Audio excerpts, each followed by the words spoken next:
I came home on my 23rd birthday with a grocery store cake. Mom said, "No celebration this year. Your sister needs our full attention." So I packed my bags that night and disappeared. Years later, I'm a millionaire and they're all begging for scraps. Sup Reddit. My family canceled my birthday to coddle my manipulative sister. So I left with nothing and built an empire. What followed was the sweetest revenge I never planned. Here's how it went down. Picture this. I'm 23 years old, walking through the front door after an 8-hour shift at the hardware store, holding a chocolate cake I bought myself from the grocery store bakery. Cost me $6. Had happy birthday written in blue frosting that was already smearing from the heat. It wasn't much, but it was mine. My parents, Patricia and Dennis, were sitting in the living room with my sister Haley, like some kind of intervention setup.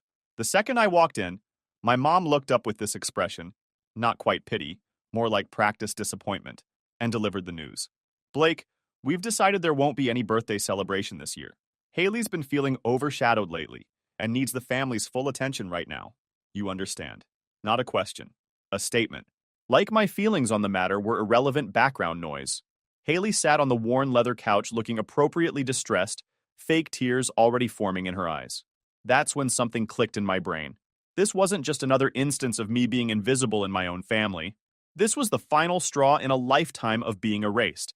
I set the cake down on the coffee table without a word, walked straight to my room, and started packing everything I owned. The suffocating weight of that moment made perfect sense when I thought about the previous 20 years of my life. Let me back up and explain the family dynamic that created this disaster. Haley is 2 years younger than me. When she was 8, she won some junior beauty pageant, one of those small regional competitions that desperate parents convince themselves matter. I remember that day clearly, because it was the last time my parents looked at me with genuine pride.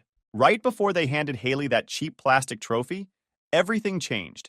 From that moment forward, every family event, every saved dollar, every ounce of parental attention got redirected toward Haley's endless pageants, dance classes, voice lessons, and acting coaches. The house transformed into a shrine to her mediocre talents. My straight A report cards got brief nods, while Haley's participation ribbons got framed and mounted on every available wall. When I got accepted to the state science fair with a project I'd spent months developing, my achievement vanished beneath the excitement of Haley's next competition. I learned to celebrate my victories alone in my room, while the living room became Haley's personal stage. Dad started working overtime at the factory to pay for Haley's expensive competition dresses and travel costs. He'd come home looking destroyed, eat dinner in silence, then sit through hours of Haley practicing her routines. I watched him age a decade in 3 years. His shoulders permanently slumped from the weight of financial pressure and emotional exhaustion. The only person who saw through this madness was my grandfather Walter, Dad's estranged father who lived across town. The family rarely talked about Walter because he and Mom had some ancient feud about him not supporting Haley's pageant dreams financially. Smart man. But Walter would secretly meet me at the library or park, bringing sandwiches and actually listening when I talked about school, my part-time job at the hardware store, my college plans. He was the one who celebrated when I got accepted to state college with a partial scholarship. He even opened a small college fund for me without telling anyone, making deposits whenever he could. What made that birthday night even worse was what I'd overheard 3 hours earlier. I'd come home early from my shift and heard Haley on the phone in her room. Her door was cracked open, and her voice had that fake sweetness she used when spinning lies to her friends. "Yeah, I already told Mom that I need extra attention right now," Haley said, giggling. "I mean, Blake's birthday is tomorrow, but who cares? I told them I've been feeling really depressed and overlooked. Mom bought it completely. She's going to tell him tonight that we're not celebrating because I need family support." I stood frozen in the hallway as she continued. "The best part is that nobody knows I flunked out of college 3 weeks ago. That dismissal letter from the registrar is going to arrive any day now. But by then I'll have convinced them that I dropped out because I was too stressed from the family focusing on Blake instead of me. Can you believe he still lives here at 23? What a loser." She laughed, that cruel little sound I'd heard 1,000 times before. "I already have Mom convinced that we need to spend Blake's birthday talking about my feelings and my future. By the time that letter arrives, they'll be so worried about my mental health that they won't even care about the $40,000 they wasted on my tuition. $40,000.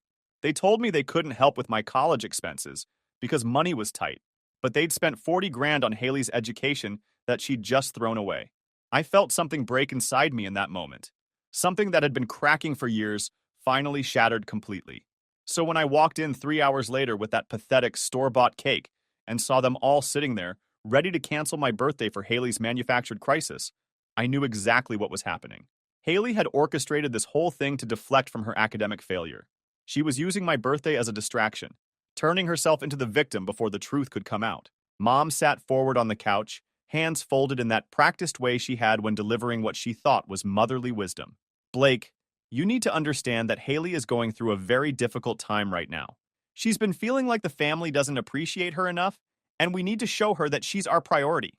Your birthday happens every year, but Haley's emotional well-being is fragile. We need to come together as a family and support her. That means no celebration, no cake, no presents. We're going to spend the evening talking about Haley's feelings and how we can better support her dreams. I looked at Dad, hoping for some sign of resistance, some flicker of awareness that this was wrong. But Dennis just stared at his hands, defeated as always. He'd given up fighting years ago, choosing survival over confrontation. Haley finally spoke, her voice trembling with fake emotion. I'm sorry, Blake. I know this is hard for you, but I just feel so invisible sometimes. Like nobody sees how much I'm struggling. I need to know that this family cares about me, that I'm not just forgotten. Forgotten. She actually said that word.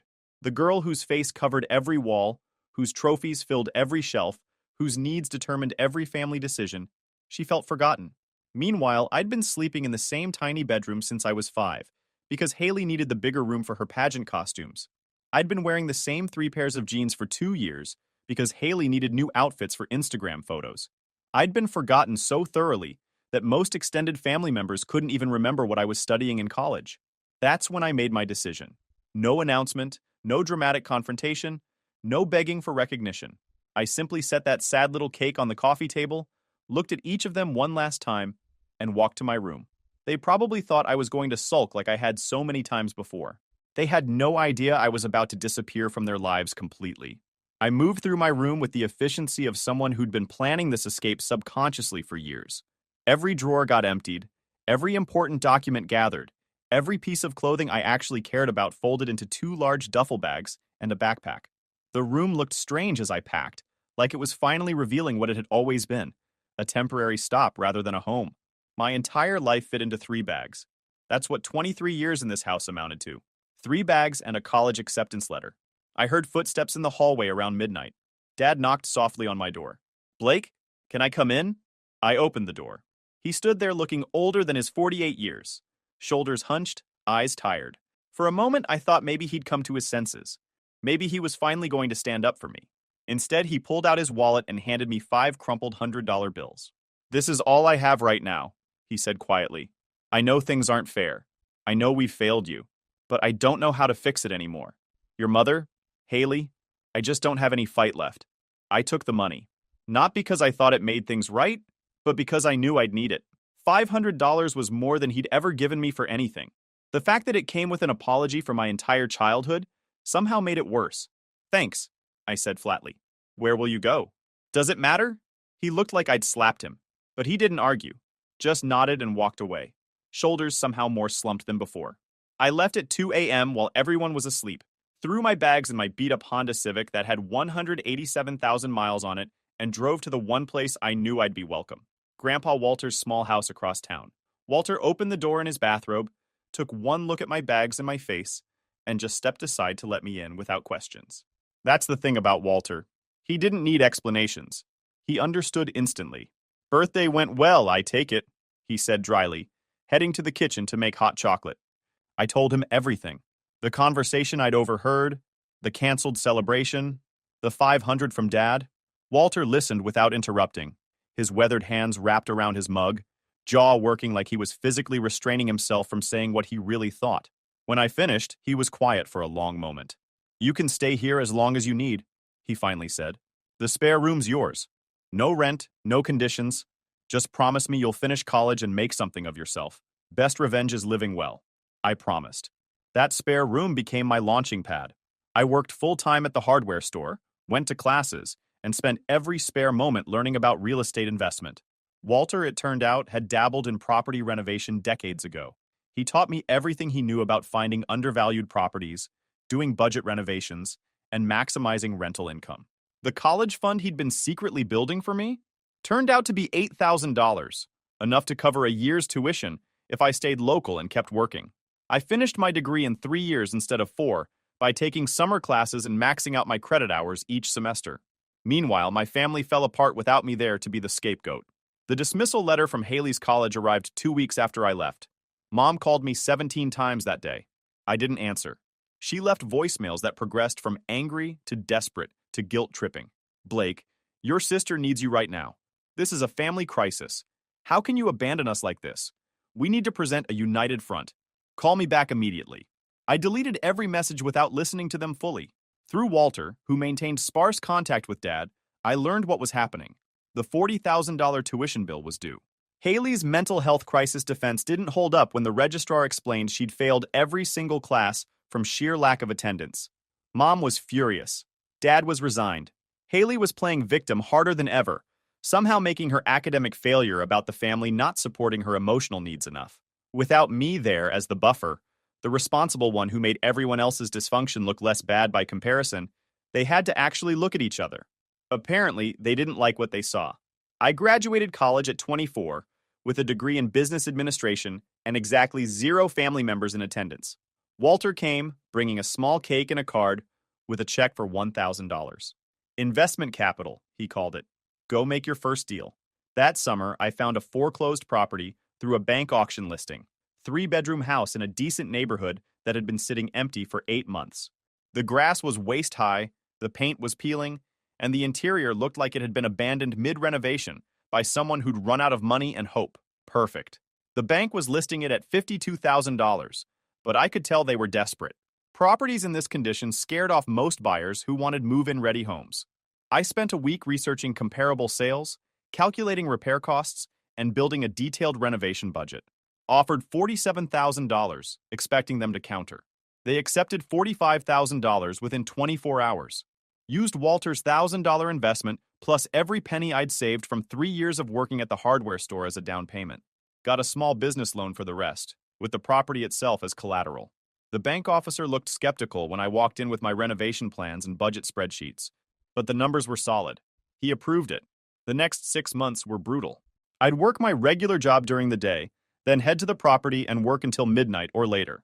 Ripped out the disgusting carpet, found beautiful oak hardwood underneath that just needed refinishing, patched and painted every surface.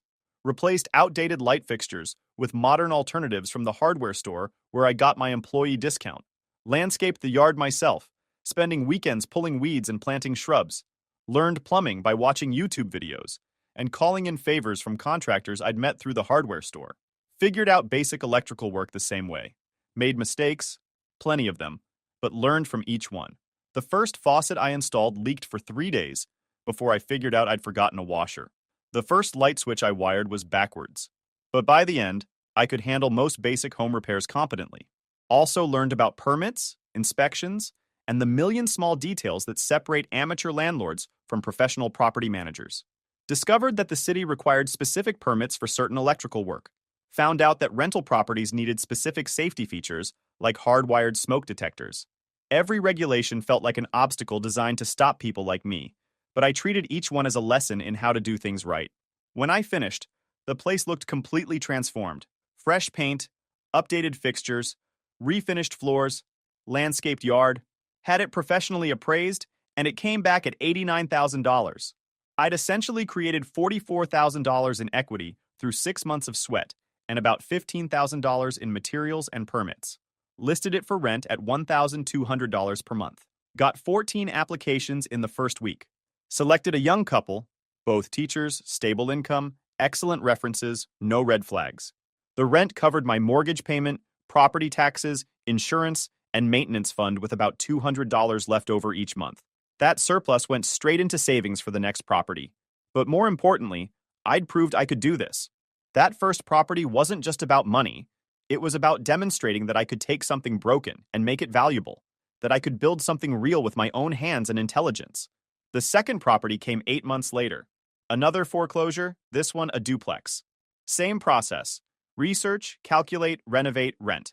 This time the work went faster because I knew what I was doing. By the end of that renovation, I could tile a bathroom, install a toilet, wire a ceiling fan, and patch drywall better than half the contractors I'd met. Third property was a small single-family home that needed major work. The previous owner had started gutting the kitchen, then apparently just gave up. I spent 3 months finishing what they'd started, learning cabinet installation and countertop work along the way. Each property taught me something new. Each renovation made me more competent. Each successful rental proved I could do this professionally. By 26, I owned 3 rental properties. By 28, I had 7. By 30, I was running a small real estate investment company with 15 properties generating consistent monthly income. I'd built something real from nothing, using the same stubbornness my family used to hate about me. During those years, my family made sporadic attempts to contact me. Mom would call on holidays, leaving messages about healing family wounds and letting go of past hurt. Haley found me on social media, sending messages about how much she'd grown and how sorry she was. I ignored all of it. Not out of spite exactly, but because I genuinely had nothing to say to them. They belonged to a life I'd left behind. I'd moved so far past that version of myself that engaging with them felt like trying to have a conversation with strangers about someone else's problems. Then Walter got sick. Cancer. Stage 3 when they found it. He was 72 and stubborn as hell, insisting on minimal treatment so he could die on his own terms, instead of wasting away in some hospital. I moved back into his house to take care of him during those final months. That's when my family made their move. Mom showed up at Walter's house one afternoon while I was at work. She'd found out through some distant cousin that Walter was dying. Probably figured this was her chance to reconnect while I was vulnerable. Walter, bless him, met her at the door and didn't let her inside. "Patricia," he said coldly, "you got some nerve showing up here after what you did to that boy." "I'm his mother," she replied, trying to sound hurt. "I have a right to see my son." "You gave up that right when you chose your daughter's fantasy over your son's reality. Blake doesn't want to see you. Now get off my property before I call the police." She left, but not before leaving a letter. Walter gave it to me that evening. I almost threw it away unread, but something made me open it. The letter was a masterpiece of manipulation. 3 pages of how she'd always loved both children equally, how she'd been doing her best in difficult circumstances, how Haley had really changed and was now working hard to become independent. No actual apology, just explanations and justifications wrapped in victim language. The kicker was the last paragraph. "We're having financial difficulties right now. Your father's overtime got cut, and Haley's been struggling to find stable employment. We could really use your help. I know you've been doing well in real estate. Maybe you could give us some advice or help with a loan? Family helps family, Blake. That's what we do." There it was. The real reason for the sudden interest in reconciliation. They needed money. I showed the letter to Walter. He read it, then handed it back with a disgusted shake of his head. "They haven't changed at all," he said. "Still using people. Still refusing to take responsibility. Still expecting you to fix their problems." "I know. What are you going to do?" "Nothing," I said. "Absolutely nothing." Walter smiled. "That's my boy." He passed away 3 weeks later, peacefully in his sleep. Left me everything. The house, his savings, his old truck. The will included a note. "Blake, you were the grandson I was proud to claim and the son my boy never learned to be. Use this foundation to build something beautiful. Don't let them pull you back down." The funeral was small. Me, a few of Walter's old friends, Dad. Mom and Haley didn't come. They weren't invited. Dad looked terrible. Older than ever, hollow-eyed. He approached me after the service. "I'm sorry," he said. "About everything. About being too weak to stand up to your mother. About letting Haley manipulate all of us. About not being the father you deserved." I studied him for a long moment. The anger I'd expected to feel wasn't there. Just a sort of detached pity for this man who'd wasted years of his life enabling dysfunction. "You can't fix the past, Dennis," I told him. "But you can stop repeating it in the future." "I'm getting divorced," he said suddenly. "Filed papers last week. I should have done it years ago, but I kept thinking things would get better. They never did." "Good," I said. "Maybe now you can figure out who you actually are instead of who Patricia wanted you to be." We didn't hug or have some tearful reconciliation, just nodded at each other like business acquaintances and went our separate ways. But something had shifted. Dad was finally making a choice instead of just accepting whatever happened to him. Inheriting Walter's house gave me the capital I needed to expand the business. I sold the property for $180,000 and used the proceeds to buy a small apartment complex. 8 units that needed significant work but had solid bones. Spent a year renovating, then filled them with quality tenants at market rates. The business grew. By 32, I was managing 43 properties across 3 counties. By 35, I'd expanded into commercial real estate, small office buildings, retail strips, even a small warehouse complex. Each acquisition was carefully researched, conservatively financed, and managed with the same attention to detail I'd learned from that first foreclosure. The key was treating tenants like people instead of revenue sources. I responded to maintenance requests within 24 hours, kept properties in excellent condition, charged fair market rates instead of squeezing every possible dollar, built a reputation as a landlord people actually wanted to rent from. Word spread. My vacancy rates were consistently below 5% when the market average was 12 to 15%. I also started mentoring other young investors, people who reminded me of myself at 24, hungry, determined, but without the knowledge or connections to get started. I'd meet them for coffee, review their business plans, sometimes even partner with them on their first deals. Watching someone succeed using the principles Walter taught me felt like honoring his legacy in the most meaningful way possible. The investment company itself became profitable beyond just rental income. I'd find distressed properties, renovate them efficiently, then either hold them for rental income or sell them to other investors at market rates. The company developed a reputation for taking on challenging projects that others avoided. Weird layouts, code violations, difficult locations. I'd figured out that problems others saw as deal breakers were actually opportunities if you knew how to solve them systematically. Revenue hit 7 figures annually when I was 33. Not bad for someone who'd left home at 23 with $500 and a duffel bag. Somewhere along the way, I'd become legitimately wealthy. Not private jet rich, but comfortable in a way my parents never were despite their constant striving to appear successful. The difference was I'd built something real, while they'd been maintaining appearances on credit cards and overtime. I also met Natalie. She was a real estate attorney handling the closing on one of my commercial properties, a small office building I was converting to mixed-use retail space.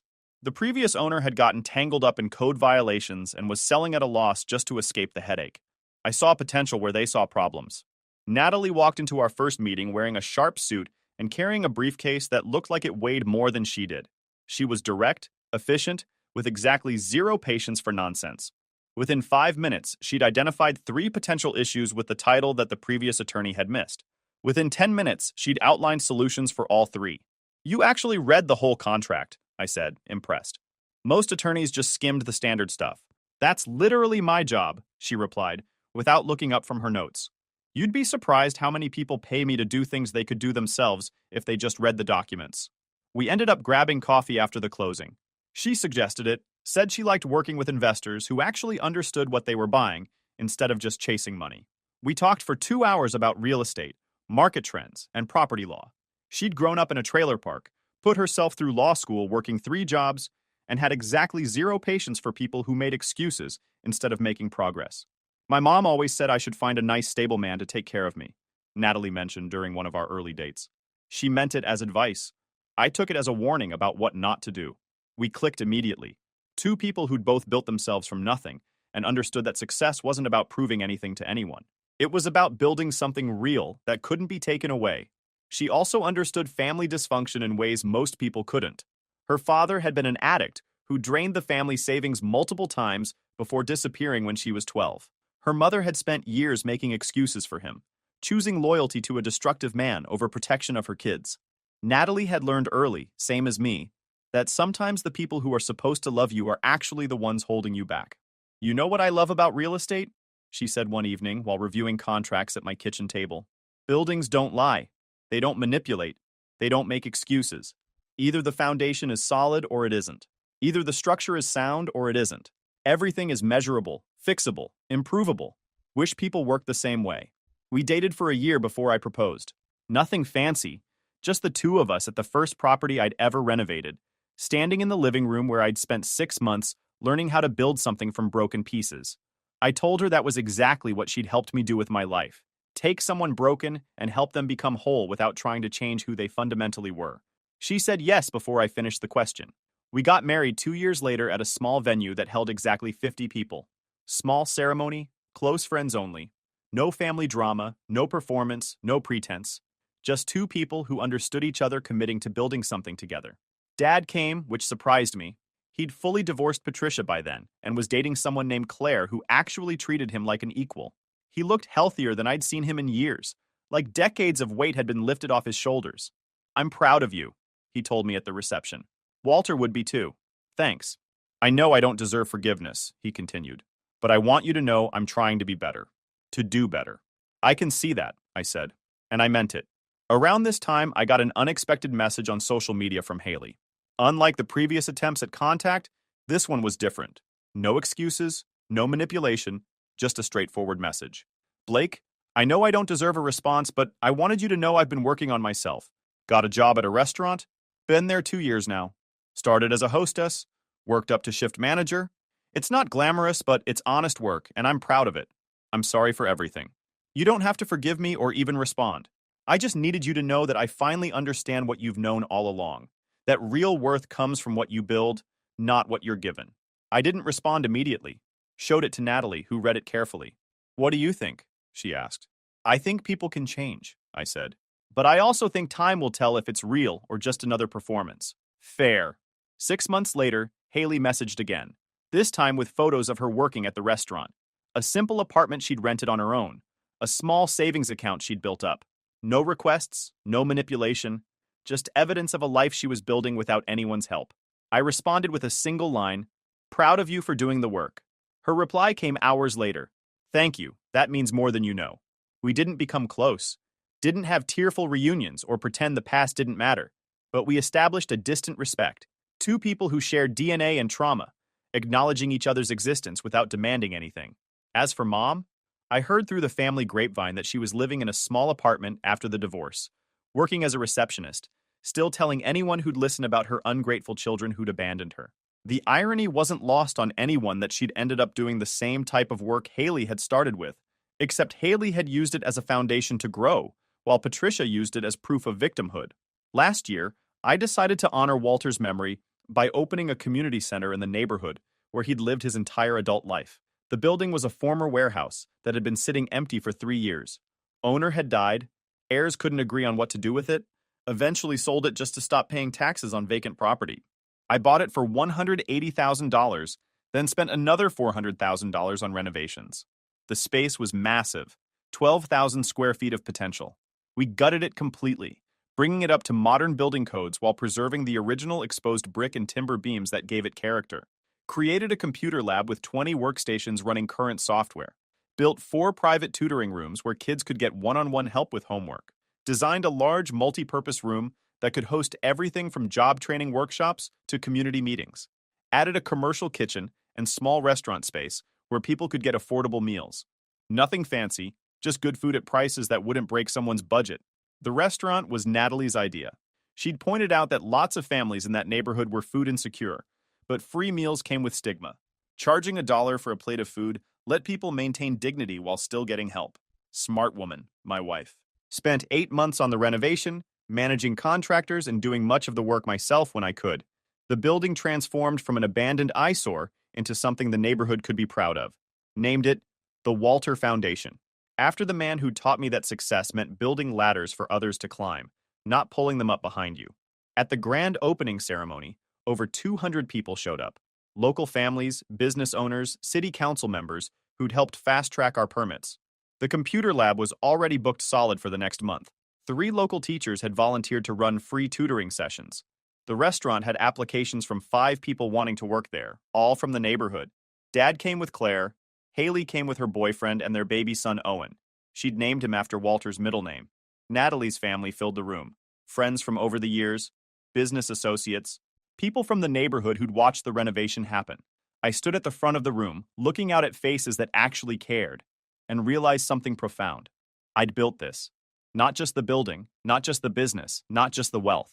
I'd built a life surrounded by people who chose to be there, who showed up, who gave without expecting anything back. During my speech, I talked about Walter and what he'd taught me about resilience, self-respect, and the difference between family you're born into and family you choose. Walter once told me that the best revenge isn't proving people wrong, I said. It's proving yourself right. He showed me that when people try to make you small, you don't shrink to fit their expectations. You grow until you outgrow them completely. The room was silent, people actually listening. Some people will try to dim your light because it makes their darkness visible. They'll try to convince you that you're nothing because your something threatens their everything. But when you choose yourself, when you refuse to shrink for someone else's comfort, you don't just save yourself, You show others that they can choose themselves too. I looked at Dad, who had tears in his eyes. At Haley, who was holding Owen and nodding. At Natalie, who understood better than anyone what it took to build something real from broken pieces. Walter chose to reach out to an invisible kid. Dennis chose divorce over continuing the lie. Haley chose work over manipulation. And I chose to leave a house that was never a home to build something real. That's what this foundation represents. The idea that it's never too late to choose differently. The applause filled the room, but I wasn't quite finished. I want to end with this, I said. The real gift Patricia gave me, without meaning to, was showing me exactly what not to be. By denying me birthday celebrations, she taught me to celebrate myself every day. By telling me I was nothing, she motivated me to become something. By erasing me from family photos, she freed me to paint my own portrait. Dad stood up, something he never would have done years ago. That's my son, he said loud enough for everyone to hear. That's my boy in every way that matters. The party continued late into the night. Haley left early to put Owen to bed, but not before hugging me. A real hug without agenda or manipulation. Thank you, she whispered, for showing me it was possible to change. You did that yourself, I told her. I just stopped enabling the alternative.